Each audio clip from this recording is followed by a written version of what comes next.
Hey guys, I just wanted to take a second to thank Chris Hardis of the Rainbow River Lodge for providing our wonderful intro track. It's a video of him taking off in the Piston Beaver Tango Papa that he loves to fly. And so for those both watching and listening, here's the full video.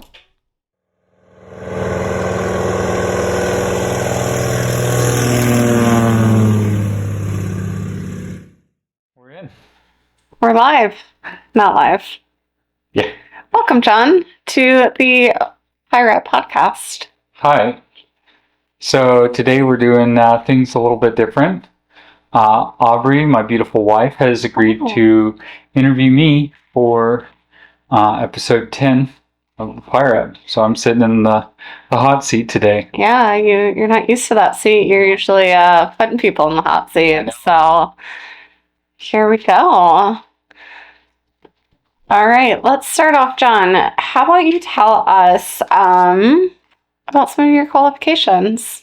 So I'm a commercial airplane, single-engine land, multi-engine land, and single-engine sea, tailwheel, instrument, high performance, all that stuff. The basic bush pilot package we've talked about on the podcast before. Everything you need to fly the fun stuff in Alaska. So that sounds like a lot of qualifications. What training did you need to get there? How's your training looked like? So I actually really enjoy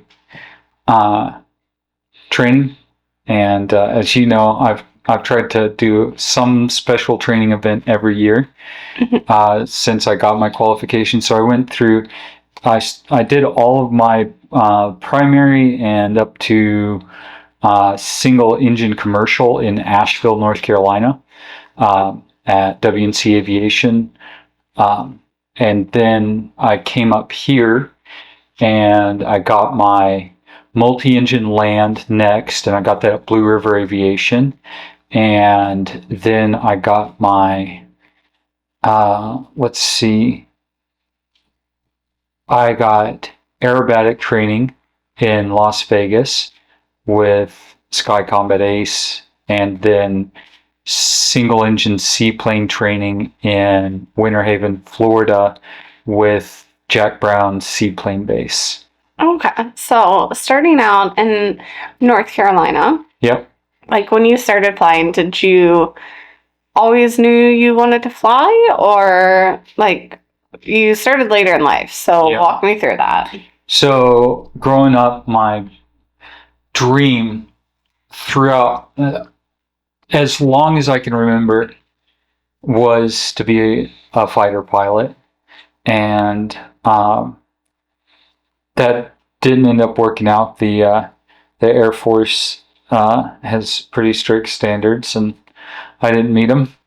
And then I grew up in Johnson City, Tennessee, and there's no aviation culture there whatsoever. So I didn't know that there was a civilian pathway to becoming an airline pilot. As embarrassing as it sounds, all of the airline pilots that I knew were retired military.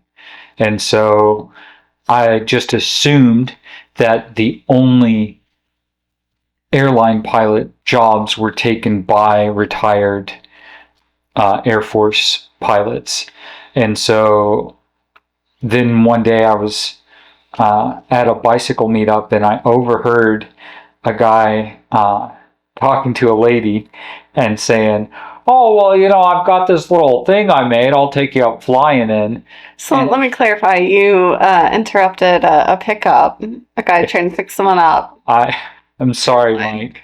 Sorry about that. Gotcha. But yes, that's exactly what happened. Just to clarify.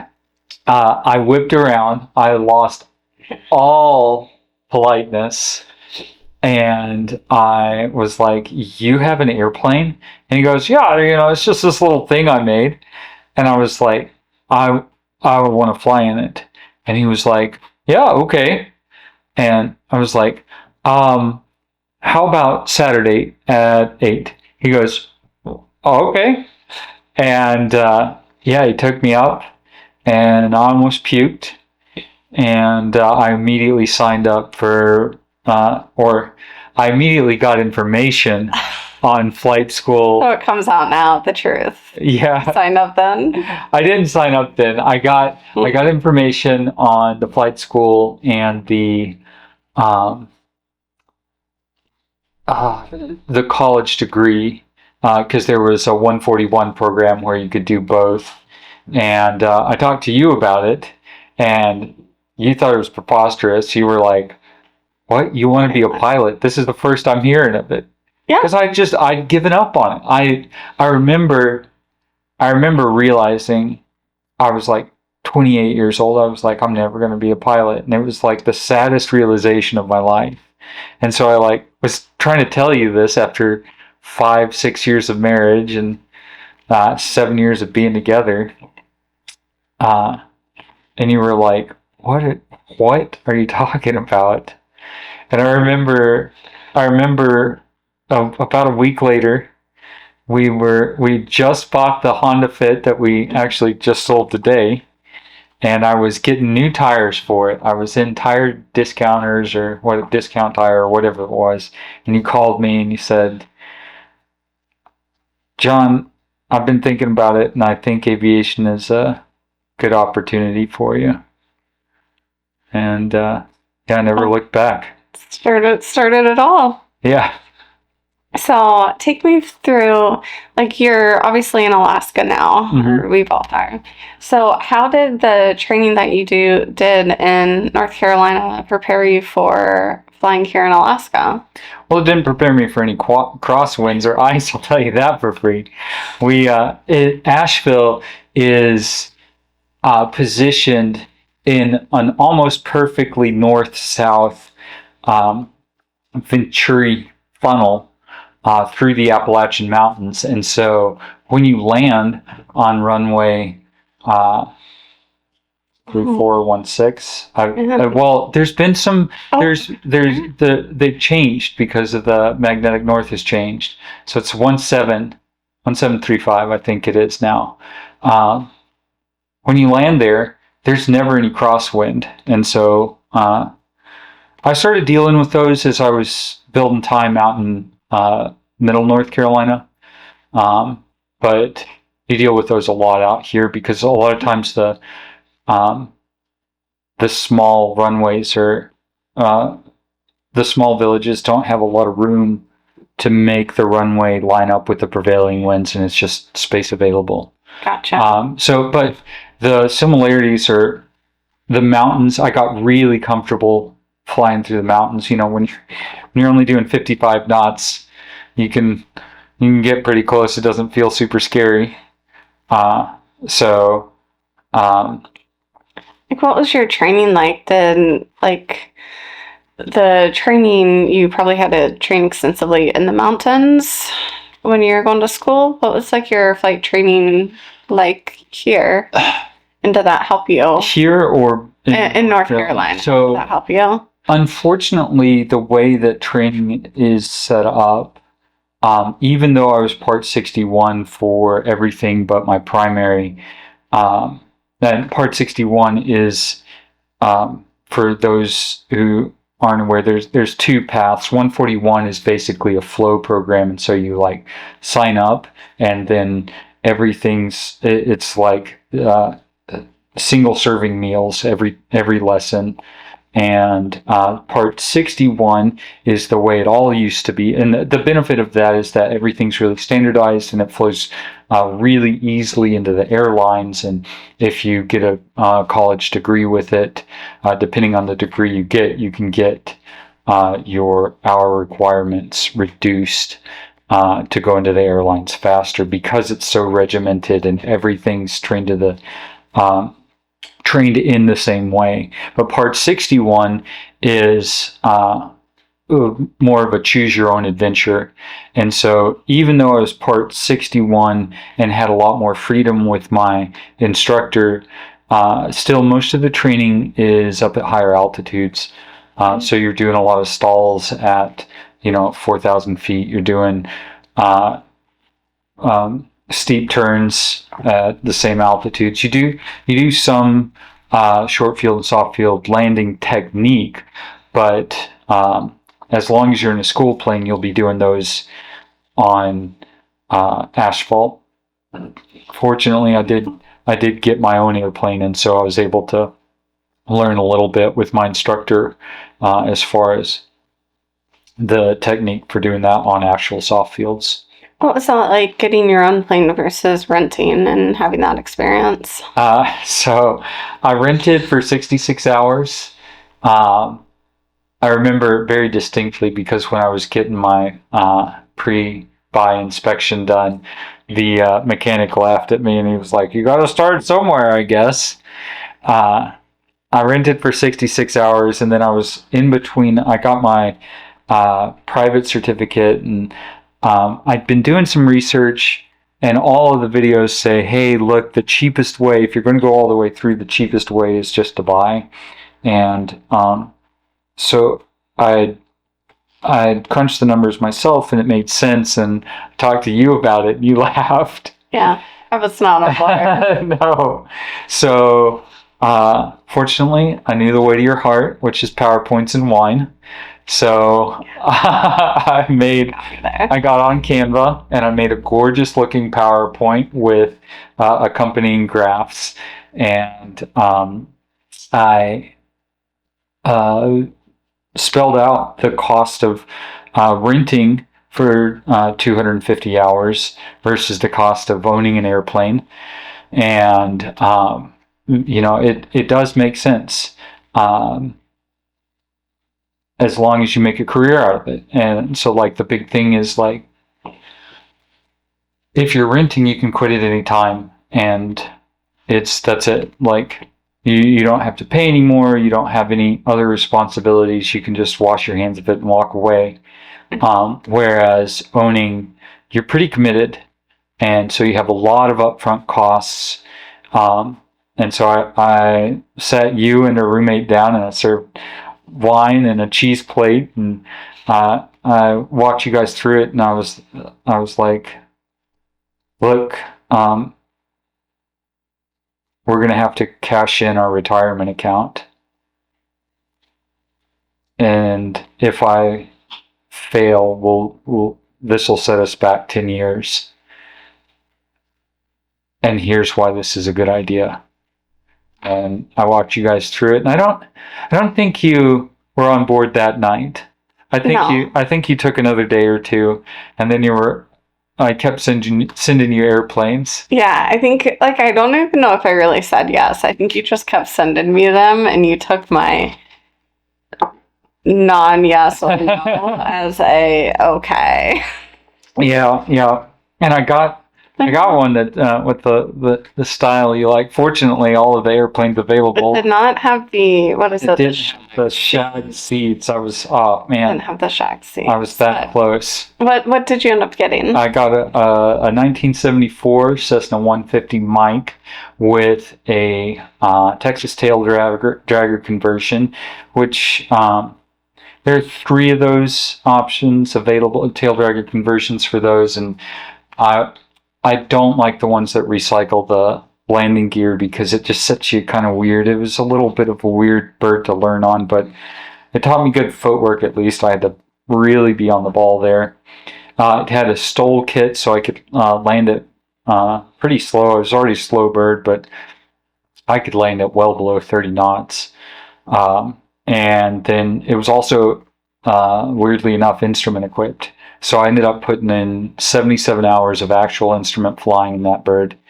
What was it like training on it in North Carolina, flying it around, getting your hours? Well, as long as I was flying it, it was extremely cheap. But then quite often it had, some $5,000 problem come up. Mm-hmm. And it all worked out in the end. Ended up selling it for more than I bought because of the market. The market was on its way up, and I sold close to the top. And, it's now corrected a little bit. But that helped me pay off a lot of my student loans when I sold it. So it ended up being a really good investment. Nice.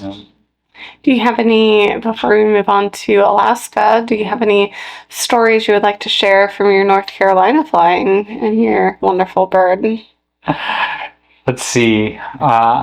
So when I first got it, Because here, I was expecting this, like, pilot wife's dream here. oh yeah, Yeah. I You sold me on this, like, pilot's wife dream, and I'm not sure I really got that in North Carolina. So we would pull up to FBOs and walk in, and Aubrey is dressed for the FBO. I'm dressed to fly. I'm dressed in like shorts and a thin T-shirt because it's a hot day. Aubrey's I'm in my sundress and fancy hat because I would be wined and dined. she walks in, glasses on, wide brimmed hat on, and they're like, "Oh man, can we get you a car?" They're like rolling out the red carpet for her. I walk in, and they're like, "Oh, and which one's yours?" And multiple times we watched them tuck the little 150 in behind the dumpster. They were like, "Get this out of the way. I don't want anybody to see this." Yeah. So where all did you take up? So I went to every short airport that I could find in the region. I basically rolled out a VFR map and I circled all of the magenta circles that I could reach on, well, at first half a tank of gas, because then I could get there and back, half a tank plus. Why were you targeting the short ones? Because those were more adventurous. Like anybody can go to a 6,000 foot runway with a 172, but I had a 150 that had a little more STOL capability, so I wanted to find the grass strips and find the old drag strips that were converted and land on those, and I thought those were a freaking blast. So I went to everyone I could reach, and I started adding fuel stops in order to expand the ring. And I dare say there are a few public ones that I could read, probably within 100 nautical miles of Asheville, that I didn't land on. So I really, I had to build time. I had to do something. So I was out there 40 hours a week flying. Yeah. Doing that. You were asking about stories. Yeah, like where's some of your favorite places that you flew to? Or maybe most memorable? So, most memorable, I don't know about favorite. Well, favorite maybe. I did plan a trip to First Flight Airport. I'd always, as soon as I started flying, I was like, I want to go to First Flight. I want to go to Kitty Hawk. I want to land at Kitty Hawk. Have to do this. And so, what excuse did you use to fly there? Aubrey and I try to outdo each other on birthdays. Yeah. And I don't think we... Aubrey has a better track record. Given. I'll give her that. I tend to go bold. So I planned this. I wasn't instrument rated yet. So I had to get all of the clouds to line up perfectly for 2 days in a row. And so I planned the flight out there. So you're going to fly out there? Fly out there. We're going to camp, because you could walk to a campsite where you could camp for cheap right there, and then you could walk to somewhere to eat right there. And then fly back the next day? Yeah, fly around the Outer Banks and then fly back the next day. Okay. So we fly out. So romantic. Yeah, I mean, that's just what you wanted for your birthday, right? Yeah, it's my birthday dream. So we fly out, and I'd planned to stop at Whiskey Niner Fife, because that was the only airport that listed, within a reasonable range, that listed having auto gas. And flew us there. We landed, and it was an old drag strip, and we taxied in to... Is it a drag strip or like a junkyard? I don't know. It ended in a junkyard. We taxied through a trailer park and parked at, I don't know what this place was. It didn't look like they worked on airplanes there. It looked like there was a reason they had auto gas and not av gas. And so we pulled off to the side, and I told them I'd like a fill up, and they were like, "Oh, you didn't know there's a gas shortage going on?" It's a gas shortage. So this weekend, North Carolina was experiencing a gas crunch, and like, What year was that? it was 2020, 2021, I don't know. Yeah. Okay. Or somewhere along in there.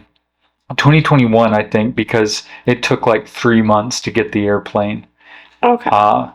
And yeah, 2021, your birthday, because I got my certificate 3 days before our anniversary, our 5th anniversary. Okay. I remember All right. that Okay. because I was like, "Oh, this is gonna suck if I don't get this." Yeah, I was glad you got that one. But I got it.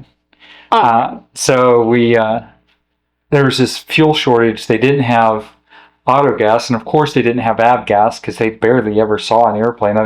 I think they just got the FAA to market an airport, and like it was just this beat up, like it could have been a city block at one point, the runway. And so we took back off, and I just landed at the next like municipal airport with services. We got fuel there, av gas, paid 3 times as much for it, and then I start doing calculations, and I realized that it's pretty late. We had a headwind. I'm pretty sure trucks are passing us. Trucks were passing us on the highway. That is true. That was embarrassing. But they couldn't see us, so like they didn't know. So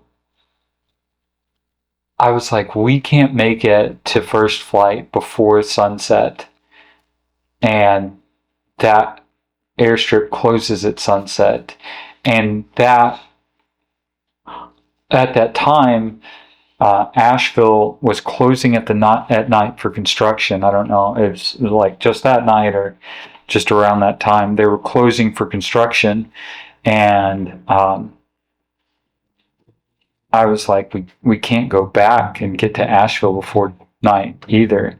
And so I like started looking around for municipal airports that were like closer to towns, and like we could, because we were out in the middle of nowhere, and I was like, if we could find somewhere that we could get a room for reasonable, because I budgeted like $10 for this whole trip, because we were supposed to camp for nothing and go out to dinner once, and that was going to be it. And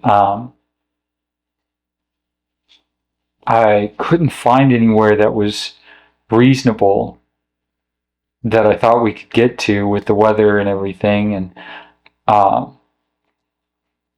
I remember when it dawned on me what we were going to have to do, and I looked up at you and I said, "Aubrey, I think we're going to have to sleep in the airplane."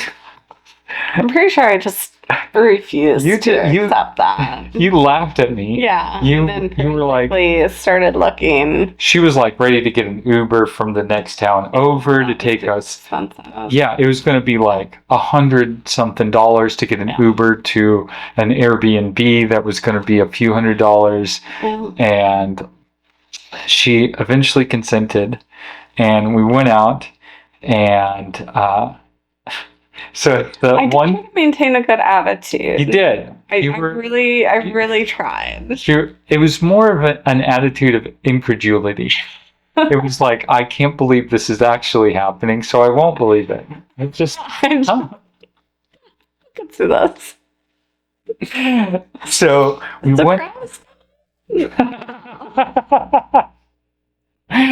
So we went out, started getting the airplane ready, and we just like basically put all our camping gear underneath the airplane, and then took our air mats out and leaned the seats all the way forward, pushed them all the way forward, and then leaned them all the way forward, and then the put our mats so they're on the backs of the seats and in the back of the airplane.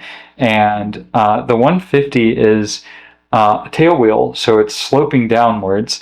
And so we're like, the beds are at an angle. And I was leaving. So comfortable. I was leaving Aubrey's side to go around to my side, and To lay down, but we didn't have dinner. we didn't have dinner. We didn't have But dinner. we did have soy wasabi walnut. Like soy almonds. sauce and wasabi almonds. Yeah. And so we munched on those, and it was going to be okay because I also had wine and a couple episodes of whatever we were watching, The Office or something, and downloaded on my iPad. So I was like, this is going to fix everything. Yeah.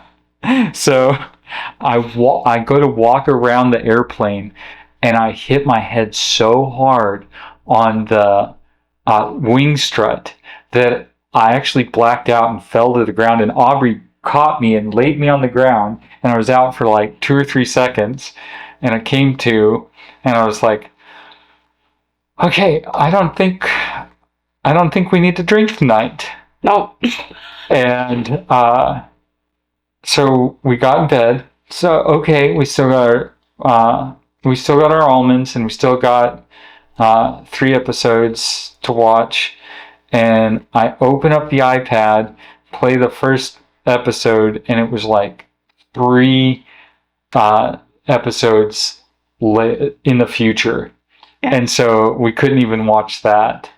And so we went to bed hungry, sober, no TV, and slept in sliding down in the back of a 150. Like sleep is a very generous term for just laying there pretending to sleep. I got my full 8 hours. I woke up fully rested. And then we take off. And immediately fog rolls in on the coast. And so I call up flight services. They're like, VFR flight, not advised. And so we put down in the first public airport that I could find. Field. It was just for a crop duster. There was a crop duster there, and there was like one hangar. I don't think there was anything else there. We just sat there, like literally just sat at the airport we didn't have breakfast because we're just sitting there, and then like 2 hours, and then finally call flight services, and they say, okay, it's clearing up. It should be good when you get there. So we take off, head out, get to first flight. I messed up on the first time. It's a crosswind. I'd never experienced these before. I've managed to just clunker in the second time. And then as I'm taxiing in, this family walks up, and they were like, they'd like never seen a small airplane up close. So I was like, hey, do you kids want to get in the cockpit and check it out and get some pictures, Mom and Dad? I gave you the dirtiest look at that time. I couldn't see it. I was looking at the lunchtime, and I was getting hangry while still maintaining a good attitude. You were. You had a good attitude the whole week. But I was also just ready to eat, I think. Yeah. So I showed these kids around the cockpit for like 10 minutes, and then they're... No. Oh, I would like to... You are in the hot seat, but it was like an hour. It wasn't a full... I don't know.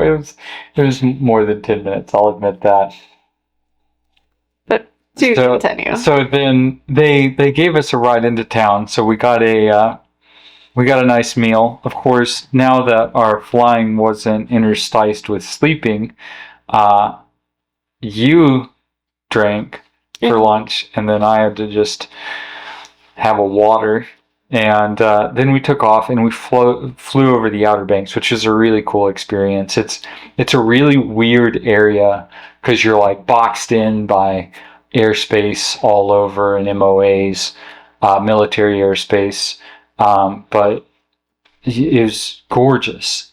And so then we turn in and we get to our next airport, and the wind, it was like 10 or 15 knots, I'm sure. I thought it was the windiest day I'd ever seen.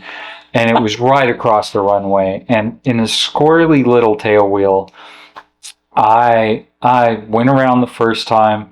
Second time, managed to plaster it on, and I hear something go "Dum!" when I land. And so I taxied it in real carefully, and then I fueled up.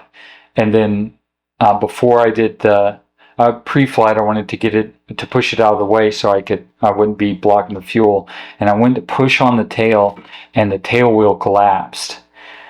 And I'm pretty sure you just cried. I just sat down on the pavement and cried. I was like, I hadn't been able to do anything right at all for the whole trip, so I just cried. And then I went inside the FBO. I was like, okay, I've got to hurry and start fixing this. And I went inside the FBO and got the number for mechanic on the field, and I called him, and he'd seen me in the pattern, and I said, I just landed my 150, and he was like, yeah, you're missing a wheel on your nose. I said, well, I'm missing a wheel on my tail now too. He goes, oh shit, I'll be right there. And so he came over, and they put it on the back. They put the tail on a golf cart and towed the airplane over to his hangar, and he's got it sitting there on like 4 pieces of wood, and he goes,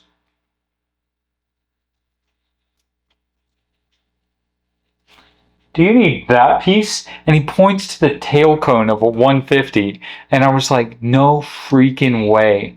He was like, yeah, I can have it done in a day or two. And I was like, wow, that's amazing. Like, I thought we were going to have I thought it was going to be weeks. So then Aubrey and I had to take the crew car and drive 45 minutes back toward Kill Devil Hills or wherever it was, whatever's out there. Wilmington, maybe. Yeah. Out to the beach to get a rental car, because that was the closest place to get a rental car, and then drive back to the airport, drop off the crew car, and then drive through the night in the rental car because Aubrey worked the next day and I had my commercial written the next day. So we get back at like 4 a.m. I get like 45 minutes of sleep, go straight to take my written test, and then immediately, which I did pass, and then immediately I turned around in the rental car and drove it right back out there. And I was in Wilmington when he called and said, I think I need an extra day. And so I just slept in the car in the Walmart parking lot. So I slept great that week. Yeah. So I'd say that was one of my more memorable flights from North Carolina. So, leaving North Carolina, how did you end up in Vegas, in Alaska? And did you always know you wanted to fly in Alaska? So, when I first talked to Tim at AB Tech, the college I went to, shout out to Tim. He said, what kind of flying do you want to do? And I was like, well, okay, I can't be a fighter pilot. So what's the next sexiest thing? Like, I want to be a bush pilot in Alaska. And he said, well, we've got a flow-through program for the regionals. How about that? And I was like, well, let's just talk about it later. And so then you and I we we planned to move back to Las Vegas, where we'd lived before North Carolina, and we had everything set up, and we were about a month out. We terminated our lease. We gotten a place to live out there with work set up. We're moving out, and a month, T-1 month, we'd been like playing an adult game of chicken for the last like 2 years about moving to Alaska. I remember like we would just put the Alaska airport. We would put Lake Hood's Like live live cam on. cam. On our TV for just some background ambiance. Yeah. Because it had plains and mountains. Yeah, exactly. And so we were both applying to jobs, but we were already like moving to Las Vegas. And so within a week, I got a job offer, and then you got a job offer, and your job offer covered a suite of moving expenses. It was basically like, just sign here and you'll show up in Alaska in a week. Relocation. Yeah. And so we were like, oh shit, I guess we're moving to Alaska. And so we packed up the Honda Fit. I was looking at that car today, and it was a really good car. We got a lot of value out of that.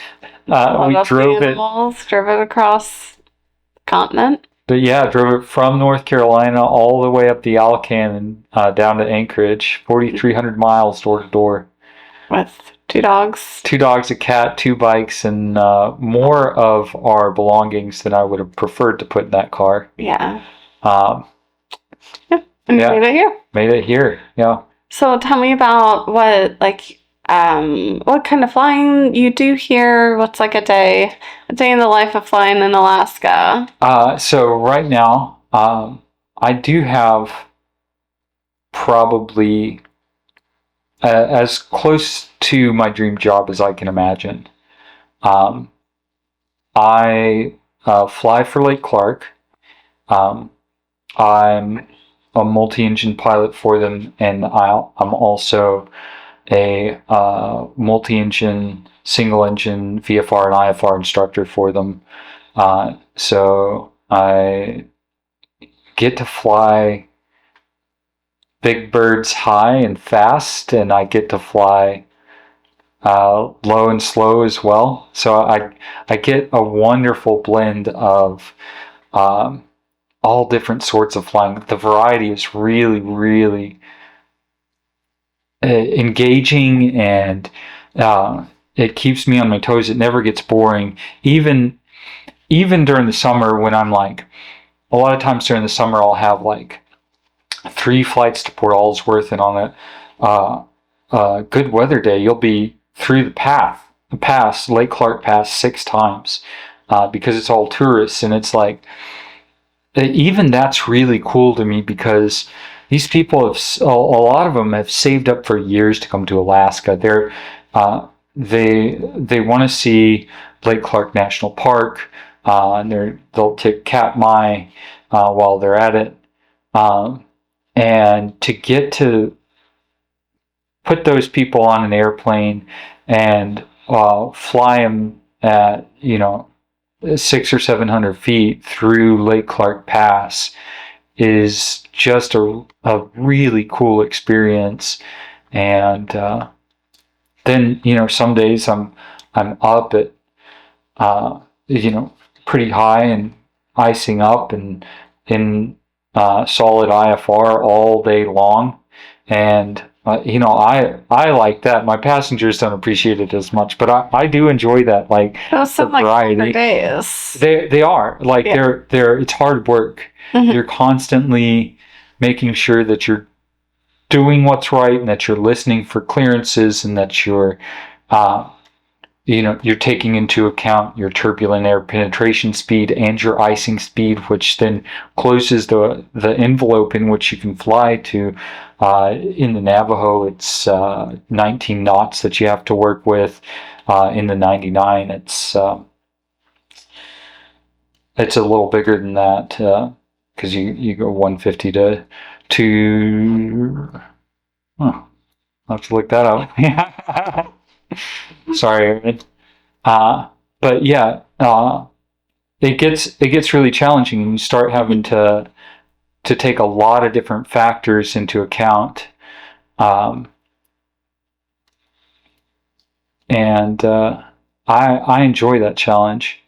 You get the airmanship and the aeronautical decision making in a lot of different ways. So you've flown around a lot of different places in Alaska. Do you have a favorite place that you've flown to, or places that you enjoy flying to? Let's see. On the map back here. I think the most beautiful airport is probably Perryville, just itself. Where is that? So that's down here. Oh, okay. Down, yeah, right there. Gotcha. It's just nestled into a lot of sea cliffs. It's hard. It's work, but it's gorgeous in there. And then another cool airport is Kaktovik up in the northeast corner. It's the farthest northeast up there, and how does the flying compare? How is it similar versus different flying lower south versus higher north? So yeah, I've started out in Bethel, and so I flew out west, and then I flew out of Dead Horse for quite a while along the North Slope, and now I fly out of Anchorage and down the peninsula. And so Bethel's really well known, and I didn't spend all that much time there, but Bethel's known for its strong winds and low ceilings and low visibility, and that holds pretty true. It's fairly flat out there, except where it's not.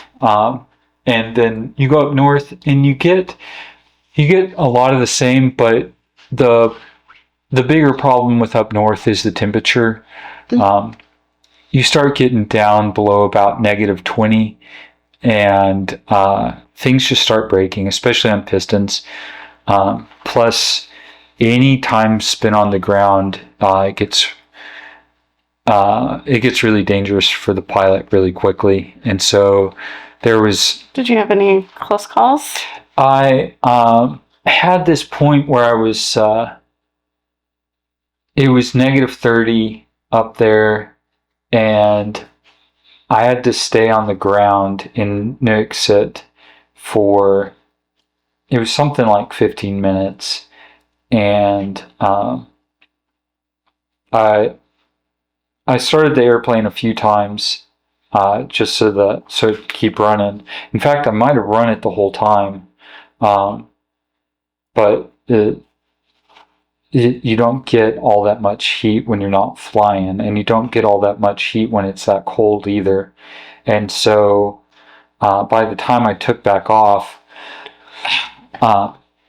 so up north you have a super suit, especially when you're flying a little VFR bird and doing a lot of stops. You have your full winter indoor wear, so a base layer, mid layer, and then you have a pretty heavy duty suit on top of that. And I was wearing that, and I was wearing these basically astronaut gloves, and I couldn't take those off. My hands were so cold, I couldn't take them off, and the whole slope was just frozen solid white.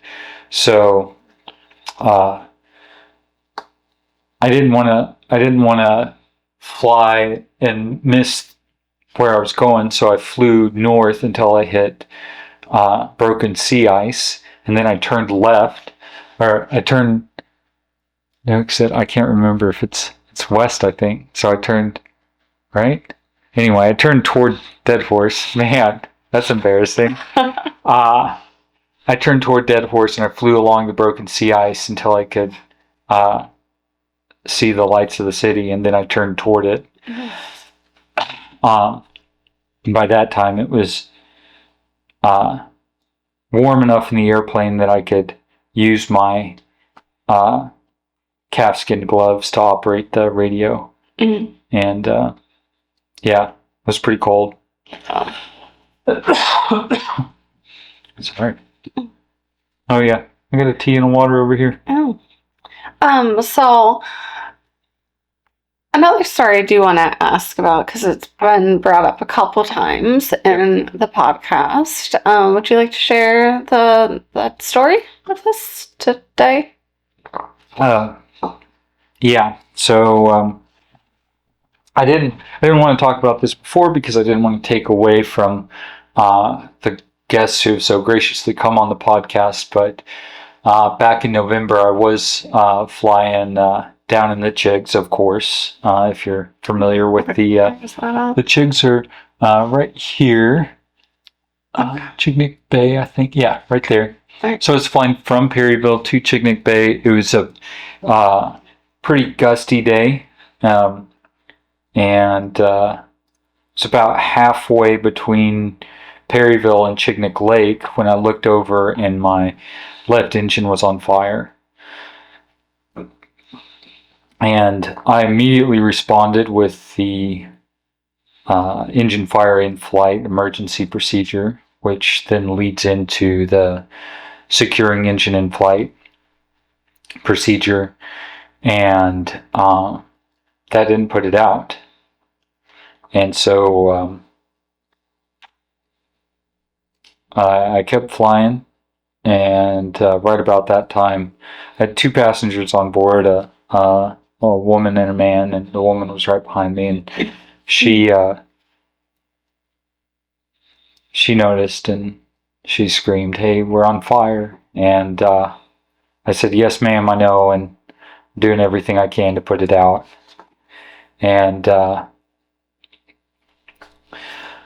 I ended up getting a mayday call out to a Delta flight who relayed it to center for me. So if you guys ever see this, please reach out to me. I'd love to buy you guys dinner sometime. I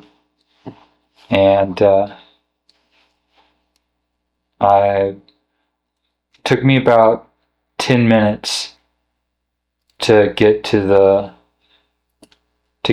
next airport, and for 9 of those minutes the airplane was on fire. And it turned out to be that this fuel line had just been bad from the factory, and it had broken or split during the turbulence and sprayed fuel onto my turbocharger, which ignited the fuel, and then that ignited the magnesium magneto housing. And magnesium burns at more than 5,000 degrees. And so that burned for quite a while, and it burned a couple of holes in the side of the cowling. And I measured the damage on the airplane, and the cowling was burnt for 4 feet, so the flames were longer than that. But we ended up landing in Chignik Lake without incident. I was able to get everybody off of the airplane. And so, guys, just practice your emergency procedures. That really saved my life. That saved the lives of the people that were on with me that day. One thing I used to do when I was flying for Spurnack is that anytime I had an empty leg, I'd try to do some maneuver in the ACS, the Airman Certification Standards. I'd do like a steep turn on the way back, or I'd do a stall, or I'd get it in slow flight and turn it 90 degrees, or I'd chop the power on the perch and try to land on a spot. And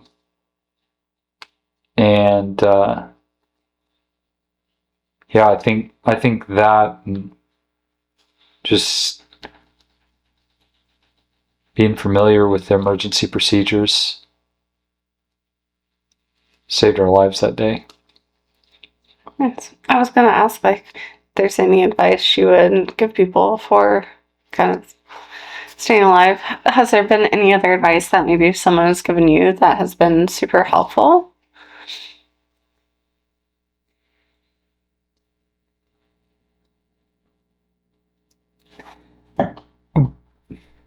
So there have been a lot of different little pieces of advice that just help to fill in a bigger picture, and it's the kind of advice that you don't get from a video. Like, well, the Finer Things is a really really well done channel. I like his stuff a lot because he does fill in a lot of that stuff, but most of the stuff on YouTube is really broad strokes, and a lot of the stuff in the ACS, I mean, it's designed to be broad strokes. So one of the most influential things for me has been to fly with guys who were significantly more experienced than me, and they could show me, hey, look, because the wind's blowing this way and the pressure's high, that means that this visibility reading should be taken with a grain of salt. Or, hey, even though the wind is only 7 knots, it's out of the south here, which means it's rolling over that sea cliff. And so it's not only a quartering tailwind, but you're going to have low level wind shear. And so it's learning that really intricate and granular knowledge that you can really only get from in-person experience with someone. So the kind of apprenticeship style learning, I would say, if I have advice for anyone that's from, like, if I'm giving anyone advice, I would say find somebody that's smarter than you, who's survived longer than you, or find several people and try to learn from them. And my last question of the day is, where do you see yourself going next? Whether that's with this podcast or flying, a little bit of both. Kind of what is your next step in your career? So as far as the podcast goes, my goal with it, the podcast originally came about as a means of answering the question, how do you not die your first year flying in Alaska? And it's evolved into a lot more than that, but that is kind of the central tenet. There's a lot going on up here. It's a very unique place. It's an unbelievably rewarding place to fly, but it comes with some really unique challenges. And so I want to continue bringing light to the experience and the advice that more experienced aviators than myself have, and bringing that to a broad audience. And as far as my career goes, I think I said earlier, Lake Clark is about as dreamy a job as I can imagine. As long as I can make it financially work for my family, I mean, that family is my priority. I love aviation, but family is my priority. So as long as I can make that work, I'll be at Lake Clark. Yep. Yeah. Nice. Well, Jon, thanks for sitting in the hot seat and coming on the podcast. Thanks for hosting, Aubrey.